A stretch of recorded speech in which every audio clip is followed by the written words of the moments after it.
Jennifer was riding home in an overcrowded subway car. How tired she was of all this. The same thing every day. Wake up early, hurry to feed her son breakfast, then the usual morning crush in the metro, endless reports and altercations with the bosses at work, a modest lunch brought from home, and after lunch, drowsiness from perpetual lack of sleep, but still having to work. Not even coffee helps anymore. How her life had changed after her husband's death. From a small but cozy hometown, the young woman had to move to a noisy metropolis. She desperately needed money. After all, Jennifer had a son and a sick mother-in-law, Margaret Wilson, to support. The news of the death of her only son had devastated the once lively and energetic woman. 2 weeks after the funeral, she had a stroke. A month in the hospital and then released home in a semi-paralyzed state. She couldn't walk anymore. So Jennifer had to move her into her house and take care of Margaret Wilson. Jennifer loved her mother-in-law dearly, and they had a wonderfully warm relationship. The thought of abandoning Michael's mother didn't even cross her mind. But caring for a bedridden patient was no cakewalk, both physically and emotionally exhausting. And there was that specific smell that always appears around a paralyzed person. It quickly permeated the whole house. Jennifer's son, Jason, had just turned 1 when she had to urgently return from maternity leave to her previous job. Jennifer used to be an accountant at their hometown administration. The job wasn't too demanding, and the head accountant was very kind-hearted and often let Jenny leave work early. But the pay was meager, barely enough for groceries and utilities.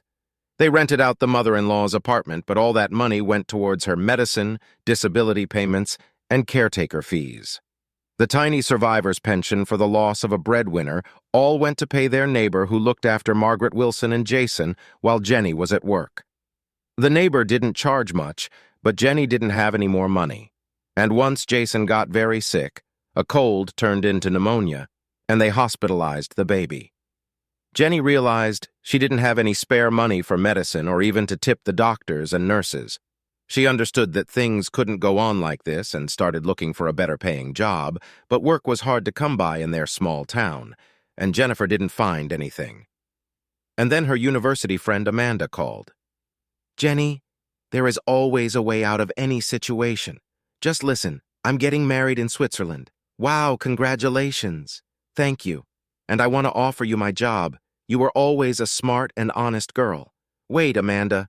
What job? I have a sick mother-in-law and I can't go anywhere.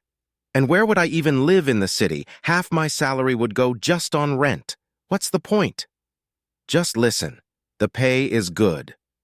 And Amanda named a sum 3 times more than what Jenny was making at that moment. "And you'll live with me. I'm not selling my apartment, and I don't want to rent it out to strangers either. I just remodeled it recently. Of course not for free, but for half the market price. I'll rent it out to you. Take the offer. These opportunities don't come often." "How's Margaret?" Jenny whispered. "You have a 1-bedroom apartment. It's not like you can take her with you. You'll be gone whole days for work. What's the point? Just think about it. They pay well at our farm, but you need to work hard for it. For Margaret, you'll hire a live-in caretaker, and you can come to visit her on weekends if you want. It's only 200 kilometers away." After thinking about it, Jennifer agreed. It was a good chance. Margaret Wilson let her daughter-in-law go without grievance and gave her blessing. Jennifer didn't have anyone else's blessing to wait for. She didn't know her father and her mother died 2 years ago without ever seeing her grandson. All these events happened about 5 years ago.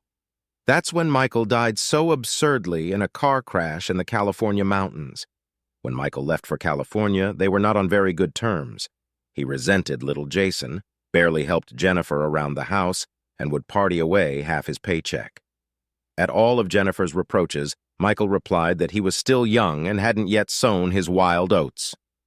When they got married, both were 23 and planned to have kids later.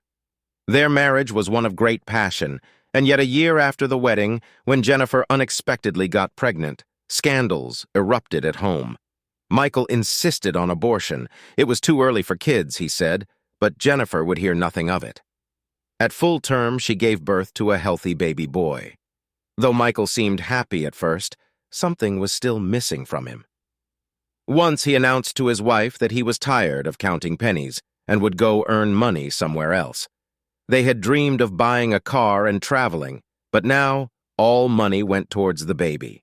Jenny tried to reason that they could do it later, that his mother would help out with the child if need be, but Michael's mind was set on leaving. His army buddy offered him a good construction job in California, and he wanted to go, sending his wages home to Jenny. But he never got to send anything. Michael died 2 weeks after arriving in California. Jennifer deeply regretted not making up with her husband before his departure, and not telling him how much she loved him. The grievous news, the closed casket funeral, she couldn't even say a proper goodbye. She didn't know how she survived the first few months, the piercing ache over his loss, plus taking care of the paralyzed mother-in-law and a small child. Though in all honesty, right before leaving for California, their marriage was on the rocks. Michael felt trapped by little Jason, family life, and its mundane concerns. Still, how can you just forget such love? It's unforgettable. And Jennifer quietly started crying as she remembered their courtship, the wedding, his blue eyes and cleft chin, his strong, gentle hands, but also vividly imagined him now gallivanting around with some other woman while she was here busting her ass off with a sick relative and a toddler. How could he ruin everything like this? But now, could Michael just abandon them like this?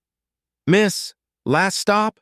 A subway worker in uniform roused the woman from her thoughts. "Oh no, I got so lost in thought, missed my stop. Now I'll also be late picking up Jason." And Jennifer hastily ran out of the car at the platform exit. As usual, this weekend, Jennifer took Jason to visit grandmother Margaret Wilson. Over the years, her health has improved tremendously. Though she still couldn't walk, the upper body worked fine, and the woman deftly maneuvered in a wheelchair, fully self-sufficient. They could fire the home aid 2 years prior. Margaret tended the flower beds in the small garden and cooked delicious meals, always sending Jennifer home with bags full of food. So this time, too, she welcomed her daughter-in-law and grandson with hearty borscht cutlets and aromatic pies.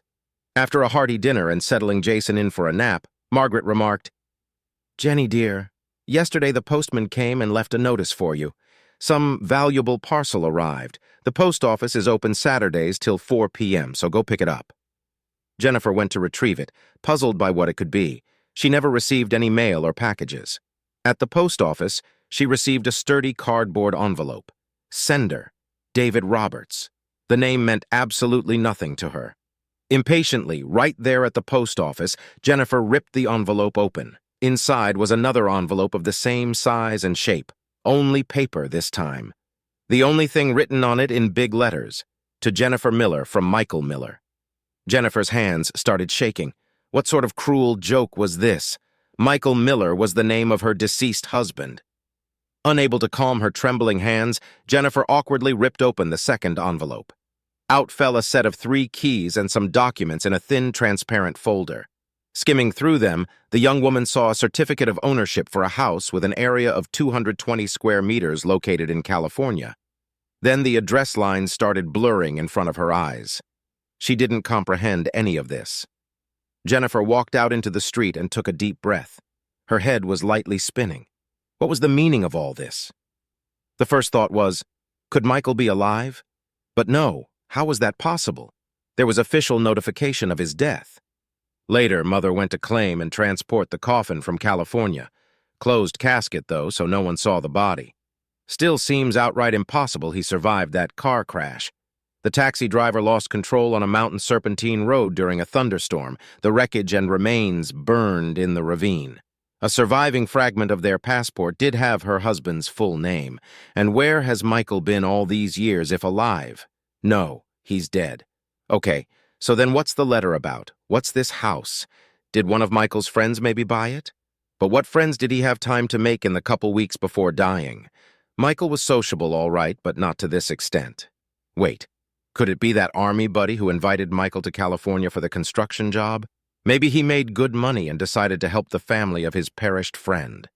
A plausible explanation for the house and patronymic on the envelope to inspire trust in her. Yet very odd not to just call instead of sending keys and documents. So what now? Should she go to California, or could it be dangerous? On the other hand, what do they want from her? Mulling over all this while sitting on a park bench, Jennifer felt too upset to go face her mother-in-law just yet with the news. She decided to tell Margaret Wilson some work documents arrived, and she'd explain later. On Monday, the young woman went to a notary who verified the home ownership papers as authentic, concluding the house indeed fully belonged to Jennifer. She then decided to fly to California, only telling her mother-in-law about an urgent work trip, asking her to look after Jason. Jennifer's plane landed in Los Angeles early morning. She delightedly inhaled the fragrant sea air. It was still chilly, snowy weather back home. It felt so nice to get away from her daily grind and breathe some fresh air. She hadn't seen the sea in 6 years. From the airport, Jennifer took an expensive taxi, but searching for an unfamiliar address herself would be tricky. What's more, she was burning with impatience to unravel the mystery as soon as possible. The road was empty that early, and the entire ride took no more than 40 minutes. As they approached the house, the taxi driver remarked what a nice place she'd set herself up in. Jennifer paid and went through the low stone fence with metal lattice on top, unlocked the wrought iron gate in front, and hesitantly entered the yard. At first glance, the place seemed deserted. Quiet, neighboring houses empty as well, only a dog barking somewhere in the distance. Does she just let herself in like this, feeling like an imposter? She half expected the owner to emerge any minute and chase her away. But the documents were in her backpack, and so were the keys. She had to go through with this. Then which key opens the gate? Probably this long one. As Jennifer entered the garden, apprehension gave way to delight. Winding paths between neatly trimmed bushes and miniature arborvitaes, large lilac and purple lilac bushes, the fragrant blooms just starting to bud, flowering apricot trees, rose bushes yet without buds, and what a lovely gazebo in front of a little fountain. Jennifer instantly forgot her fears, enraptured by the flowers. She adored gardening since childhood. But this magnificence was on a whole different level. The house itself, built from the same stone as the fence, with a wide open terrace, looked very cozy and welcoming. Before going inside, Jennifer decided to sit for a bit in the gazebo, feasting her senses on the splendid aromas. Suddenly, she heard the hum of a car engine, then the creak of the gate opening. Jennifer flinched and opened her eyes. A tall man in a dark suit with a bouquet was coming up the path towards her, and now he was close enough for her to see his face. "No, this cannot be. It's Michael." But she whispered uncertainly, "Michael?" "Hello, Jenny," the man said softly, entering the gazebo. "Please don't fret. It is me. I'm no ghost." Jennifer tried to get up from the bench, but her legs failed her. She couldn't even speak, just stared wide-eyed at her risen-from-the-dead husband. Just as handsome, maybe a little plumper, but it suited him well and added to his masculine charm. And the expensive suit and polished shoes fit perfectly, too. Fool. Why even notice his clothes now? Jennifer scolded herself. Michael's alive, flesh and blood. Finally, she jumped up and threw herself on his neck. He lifted her and held them close, Jennifer reveling in his wonderfully familiar, beloved smell as she smothered his face with kisses. "Michael, Michael, you didn't die! You are alive!" she whispered fervently. "Alive and well, my beloved," he murmured into her hair. Breaking away from his embrace, still shaken up, she asked, "Michael, where have you been? What happened to you?" Certain her husband didn't willingly disappear for 5 whole years. Michael's expression darkened somewhat. "Jenny, sit down. Hear me out, please, but promise to listen till the end. It's rather an unpleasant story, but I don't want to embark on a new chapter of our life with any lies between us." "All right, fine," she replied, puzzled by his mystery and drama. So Michael proceeded to tell her an incredible story. As it turned out, it wasn't him but his namesake who perished in that car crash. Michael Miller wasn't such a rare combination of first name and last name. At the time, Michael himself simply went on a bender after collecting 2 weeks of advance pay at the construction site, partying with some new acquaintances for a couple of days, and waking up on a park bench without his phone, money, or documents. Meanwhile, his army buddy who got him the job was searching the morgues for missing Miller, and at one of them found the charred remains of one Michael Miller. He never doubted for a minute that it was Michael. especially with the passport fragment identifying the victim. There wasn't much left to identify after the car burned up, falling into the ravine. Waking up with no memory of the last 2 days' events, Michael went back to the dorms where the first person he met was this friend. Initially shocked and speechless, the buddy then told Michael that he's considered dead. Alexander first reacted with indignation, wanting to go straighten it out with the police, but after a bit of hungover pondering, a brilliant idea spawned in his mind. Maybe he could use this whole mess to take a break from the ball and chain of family life for a bit. Perpetually dissatisfied wife, mother's endless lecturing, phone calls, and responsibilities. Just a month or two of total freedom. That's what he told himself then. So, I know this sounds absurd now, Michael continued, putting his arm around Jennifer's shoulders comfortingly. But back then, disappearing for a couple of months seemed like a brilliant plan to escape the daily grind.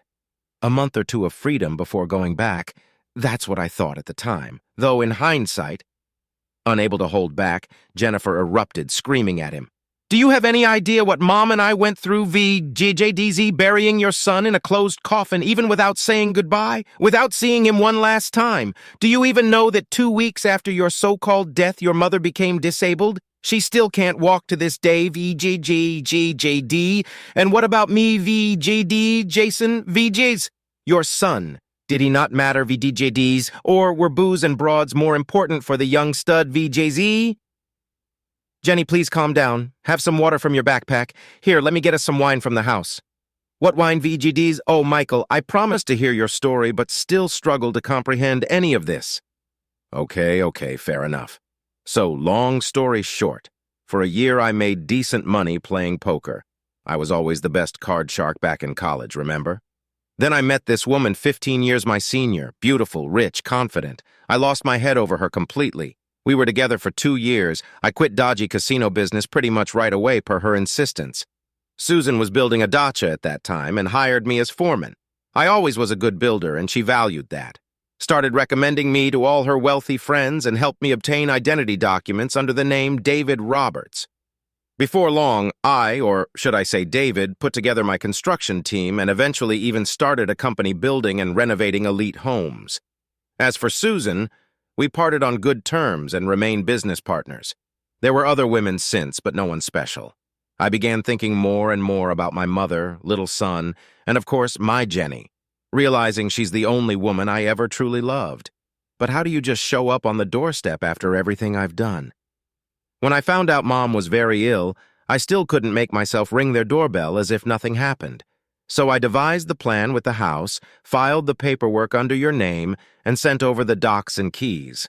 I was certain you'd come to check it out on your own, and we could talk it all over and decide how to proceed. But maybe that was still a selfish plan on my part. How to proceed? Each of us just continues living separate lives like before. We were unimportant to you then, so now you are unimportant to us, Jenny uttered quietly but vehemently. Jenny, please, forgive me. I was a fool, a bastard. I'm kicking myself for it now. You are important to me, so very important. I have money now. We have this house. Even the sea is visible from the second floor. Remember how we always dreamed of a little home by the sea, a garden? Mom would be comfortable here, and the climate is so good for Jason, too. You'd never have to work another day. We could travel as we planned before. Everything feels pointless without you. Michael fell to his knees before Jennifer, gazing pleadingly into her eyes. I loved only you my whole life. Please, my dear, please forgive me. Tears welled up in Jennifer's eyes. I'll never forgive you, never. You'll never comprehend what I endured those 5 years, what backbreaking work, counting every penny to make ends meet. And there hasn't been a single man in my life all that time. I needed no one but you, while you were living it up, amusing yourself as you pleased, betraying those closest to you. Michael reached for her hand, but Jennifer jerked it away and abruptly stood up. Don't follow me or I'll scream for the whole street to hear. Running down to the beach promenade, the young woman didn't stop until she reached a deserted stretch of beach.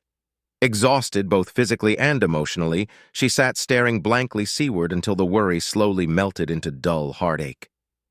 Did I make the right choice, she wondered, refusing him so decisively for both myself and Jason? He's still as handsome to me, still dear despite it all. Impossible to forget our love and our life together. This shouldn't be forgiven, but still. Distracted by bittersweet memories flashing through her mind, their first meeting, the courtship days, the wedding, she didn't notice a familiar black Jeep pull up in the parking lot some distance away. Michael was walking towards her along the waterline.